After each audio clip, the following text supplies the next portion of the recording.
ഉസ്താദെ, ഉളുഹിയത്ത് കർമ്മത്തിൻ്റെ ശ്രേഷ്ഠതകൾ എന്തെല്ലാമാണ്? ഉളുഹിയത്ത് നമുക്കെല്ലാവർക്കും അറിയാം, വളരെ ശ്രേഷ്ഠമായ സുന്നത്തായ ഒരു ഇബാദത്താണ്. പരിശുദ്ധമായ ഖുർആൻ തന്നെ അതിനെക്കുറിച്ച് സൂചിപ്പിച്ചിട്ടുണ്ട്. ഇന്നാ അഅ്തൈനാക്കൽ കൗസർ എന്ന സൂറത്തിൽ ഫസ്വല്ലി ലി റബ്ബിക വൻഹർ. അള്ളാഹുവിനു വേണ്ടി നബിയെ അങ്ങ് പെരുന്നാൾ നിസ്കരിക്കുകയും ബലികർമ്മം നടത്തുകയും ചെയ്യണം എന്ന് പരിശുദ്ധമായ ഖുർആൻ തന്നെ പ്രത്യേകം കൽപ്പിച്ച പുണ്യകർമ്മമാണ് ഉളുഹിയത്ത്. നമുക്കെല്ലാവർക്കും അറിയാതെ മഹാനായ ഇബ്രാഹിമി ചര്യയാണ് അനിത്തബിയ മില്ലത്ത ഇബ്രാഹിമ ഹനീഫ. ഇബ്രാഹിം നബി അലൈഹി സ്വലാമിൻ്റെ ആ ചര്യ പിൻപറ്റാൻ വേണ്ടിയിട്ട് നമ്മുടെ നബിയോട് അതുപോലെ നബിയുടെ ഉമ്മത്തിനോട് അള്ളാഹുവിൻ്റെ കൽപ്പനയുണ്ട്. മാത്രമല്ല വലിയ ശ്രേഷ്ഠതയുള്ള ഇബാദത്താണത്. ഹബീബായ റസൂലുള്ളാഹി സ്വല്ലല്ലാഹു അലൈഹി വസല്ലം തങ്ങൾ ഇത് സംബന്ധമായി പറഞ്ഞ നിരവധി ഹദീസുകളുണ്ട്. 2 ഹദീസ് നമുക്ക് പറയാം. മഹാനായ റസൂലുള്ളാഹി സ്വല്ലല്ലാഹു അലൈഹി വസല്ലം തങ്ങൾ പറഞ്ഞു, മാ അമില ബിനു ആദമ യൗമൻ നഹരി മിൻ അമലിൻ അഹബ്ബ ഇലല്ലാഹി തആല മിൻ ഇറാഖത്തിദ് ദമി. പെരുന്നാൾ ദിവസം അള്ളാഹുവിൻ്റെ അടിമ ചെയ്യുന്ന അമലുകളിൽ ഏറ്റവും ശ്രേഷ്ഠമായ അമലാണ് ഉളുഹിയത്ത് കർമ്മം. വ ഇന്നഹാ ലതഅതി യൗമൽ ഖിയാമ ബിഖുറൂനിഹാ വ അദ്ലാഫിഹാ വ അശ്ആരിഹ. നാം ഉളുഹിയത്ത് അറുക്കുന്ന ബലിമൃഗം അതിൻ്റെ കൊമ്പുകളും കുളമ്പുകളും രോമങ്ങളുമൊക്കെയുള്ള പൂർണ്ണാവസ്ഥയിൽ നാളെ ആഖിറത്തിൽ വരും. എന്തിനാ വരുന്നത്? നമ്മെ സിറാത്ത് മുറിച്ച് കടക്കാൻ സഹായിക്കാൻ. മറ്റൊരു ഹദീസിൽ അള്ളാഹുവിൻ്റെ റസൂൽ പറയുന്നുണ്ട്, അള്ളിമു ലഹായാക്കും ഫ ഇന്നഹാ അല സിറാത്തി മതായാക്കും.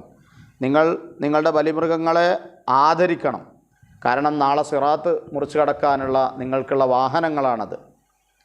അതുകൊണ്ടാണ് കൊമ്പുകളും കുളമ്പുകളും രോമങ്ങളുമുള്ള പൂർണ്ണാവസ്ഥയിൽ ഈ ബലിമൃഗം നാളെ വരും. ഈ ഹദീസിൻ്റെ ബാക്കി വ ഇന്നദ്ദമ ലയഖഉ മിനല്ലാഹി ബിമക്കാനിൻ ഖബ്ല അൻ യഖഅല അർദ്. നമ്മൾ ബലിമൃഗം അറുക്കുമ്പോൾ അതിൻ്റെ രക്തം ഭൂമിയിലേക്ക് ഒറ്റി വീഴുന്നതിന് മുമ്പേ അല്ലാഹു സുബ്ഹാനഹു വ തആല കർമ്മം സ്വീകരിക്കും. ഫത്വീബു ബിഹാ നഫ്സ. അതുകൊണ്ട് സന്തോഷത്തോടുകൂടെ നിങ്ങൾ ബലികർമ്മം നടത്തണം എന്ന് മഹാനായ റസൂലുള്ളാഹി സ്വല്ലല്ലാഹു അലൈഹി വസല്ലമ തങ്ങൾ പറഞ്ഞിട്ടുണ്ട്. അപ്പോൾ അതുകൊണ്ട് ഉളുഹിയത്ത് കർമ്മം അതിശ്രേഷ്ഠമായ ഇബാദത്താണ്. ശാഫിഈ മദ്ഹബിൽ ശക്തിയായ സുന്നത്താണ്. പല മദ്ഹബുകളിലും ഉളുഹിയത്ത് നിർബന്ധമാണ്. അപ്പോൾ നമ്മുടെ മദ്ഹബിൽ തന്നെ വാജിബ് പോലെയുള്ള സുന്നത്താണ്, അതിശ്രേഷ്ഠമായ സുന്നത്താണ് ഉളുഹിയത്ത് കർമ്മം. ഉസ്താദെ, ആർക്കൊക്കെയാണ് ഉളുഹിയത്ത് അറക്കൽ സുന്നത്തുള്ളത്? ഉളുഹിയത്ത് കർമ്മം നമ്മൾ പറഞ്ഞു ശാഫിഈ മദ്ഹബിൽ അത് ശക്തിയായ സുന്നത്താണ്. ആർക്കാണ് ഉളുഹിയത്ത് സുന്നത്തുള്ളത് എന്നാണ് ചോദ്യം.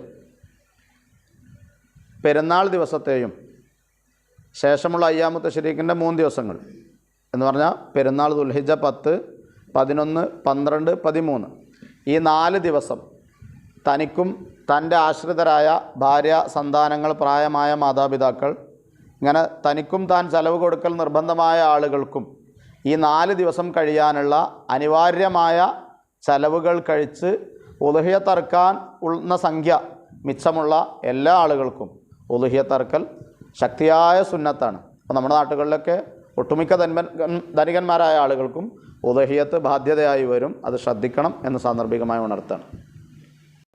ഉസ്താദെ, ഈ ഉളുഹിയത്ത് കർമ്മത്തിൻ്റെ നിയ്യത്ത് എങ്ങനെയാണ്? ഉളുഹിയത്ത് കർമ്മത്തിൻ്റെ നിയ്യത്ത് എങ്ങനെയാണ്? പരമപ്രധാനമായ കാര്യമാണത്. നമ്മുടെ ഏത് ഇബാദത്തിനും ഇന്നമൽ അഅ്മാലു ബിന്നിയാത്ത്, നിയ്യത്തുണ്ടെങ്കിലേ അമലുകൾ അള്ളാഹു സ്വീകരിക്കുള്ളൂ. അപ്പം നിയ്യത്ത് വേണം.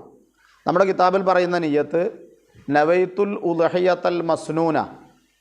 ഈ മൃഗത്തെ കൊണ്ട് അല്ലെങ്കിൽ ഷെയർ ചേർന്നർക്കാണ് ഈ മൃഗത്തിൻ്റെ 7 കൊണ്ട് സുന്നത്തായ ഉളുഹിയത്ത് ഞാൻ കരുതി. അല്ലെങ്കിൽ നവൈത്തു അദാ സുന്നത്തി തുളുഹിയ. അറബിയിൽ എങ്ങനെ വെച്ചാലും ഈ മൃഗത്തെ കൊണ്ട് അല്ലെങ്കിൽ ഈ മൃഗത്തിൻ്റെ 7 കൊണ്ട് സുന്നത്തായ ഉളുഹിയത്ത് ഞാൻ കരുതി എന്നാണ് നിയ്യത്ത് ചെയ്യേണ്ടത്. നിയ്യത്തില്ലാതെ അർത്താൽ അത് വിതരണം ചെയ്താൽ അതിന് കേവലം സ്വതക്കയുടെ പ്രതിഫലമേ കിട്ടുള്ളൂ. ഉളുഹിയത്തിൻ്റെ അതിശ്രേഷ്ഠമായ പ്രതിഫലം ലഭിക്കൂല. അപ്പം നിയ്യത്ത് പരമപ്രധാനമാണ്. ഉസ്താദെ, ഉളുഹിയത്ത് കർമ്മത്തിൻ്റെ സമയപരിധി എപ്പോഴെല്ലാമാണ്? ഉളുഹിയത്തിൻ്റെ സമയം വിശാലമായ സമയമുണ്ട്. പെരുന്നാൾ ദിവസം സൂര്യൻ ഉദിച്ച് നേരിയ രൂപത്തിൽ 2 റക്അത്ത് പെരുന്നാൾ നിസ്കാരവും നേരിയ 2 ഖുതുബയും നിർവഹിക്കാൻ ആവശ്യമായ സമയം കഴിഞ്ഞതു മുതൽ ഉളുഹിയത്തിൻ്റെ സമയം തുടങ്ങുകയായി. പിന്നെ അന്ന് തന്നെ അറുക്കാം, പെരുന്നാളിൻ്റെ അന്ന് തന്നെ അറുക്കാം. ശേഷമുള്ള 11-ന് അറുക്കാം, 12-ന് അറുക്കാം, 13 മഗ്‌രിബ് വരെ അയ്യാമു തശ്രീഖിൻ്റെ അവസാനം വരെ സമയമുണ്ട്. അപ്പോൾ ഈ 4 ദിവസത്തിൽ അറുക്കാം. നമ്മുടെ നാട്ടിലൊക്കെ സാധാരണഗതിയിൽ എല്ലാവരും പെരുന്നാളിൻ്റെ അന്ന് തന്നെ അറുക്കും. പല മഹല്ലുകളിലും സംഘടിത ഉദയത്തൊക്കെ ഉണ്ടാകുമ്പോൾ ആളുകൾ ഒരുപാട് കഷ്ടപ്പെടും. അങ്ങനെ തന്നെ വേണമെന്നില്ല. പെരുന്നാളിൻ്റെ അന്നല്ലാതെ പിറ്റേ ദിവസമോ അതിൻ്റെ പിറ്റേ ദിവസമൊക്കെ അറുക്കാം. അപ്പോൾ പെരുന്നാൾ ദിവസം സൂര്യൻ ഉദിച്ച് നേരിയ രൂപത്തിൽ 2 റക്അത്ത് പെരുന്നാൾ നിസ്കാരവും 2 ഖുതുബയും നിർവഹിക്കാനാവശ്യമായ സമയം. ഒന്നും കൂടി ശ്രേഷ്ഠമായി പറഞ്ഞാൽ സൂര്യൻ ഉദിച്ച് ചക്രവാളത്തിൽ ഒരു കുന്തത്തിൻ്റെ കതിർ ഉയർന്നത് മുതൽ എന്ന് പറയും. ഏകദേശം 16 മിനിറ്റാണ് അതിന് വരിക. 16 മിനിറ്റ് കഴിഞ്ഞത് മുതൽ ഉദ്ഹിയത്തിൻ്റെ സമയം തുടങ്ങുകയായി. പിന്നെ അയ്യാമു തശ്രീഖിൻ്റെ അവസാനം വരെ മഗ്‌രിബ് വരെ അറുക്കാം. 4 ദിവസം സമയമുണ്ട്. ഉസ്താദെ, ഏതെല്ലാം മൃഗങ്ങളെയാണ് ഉളുഹിയത്തിൽ അറക്കേണ്ടത്? ഏതെല്ലാം മൃഗങ്ങളെയാണ് ഉളുഹിയത്ത് അറുക്കാൻ പറ്റുക?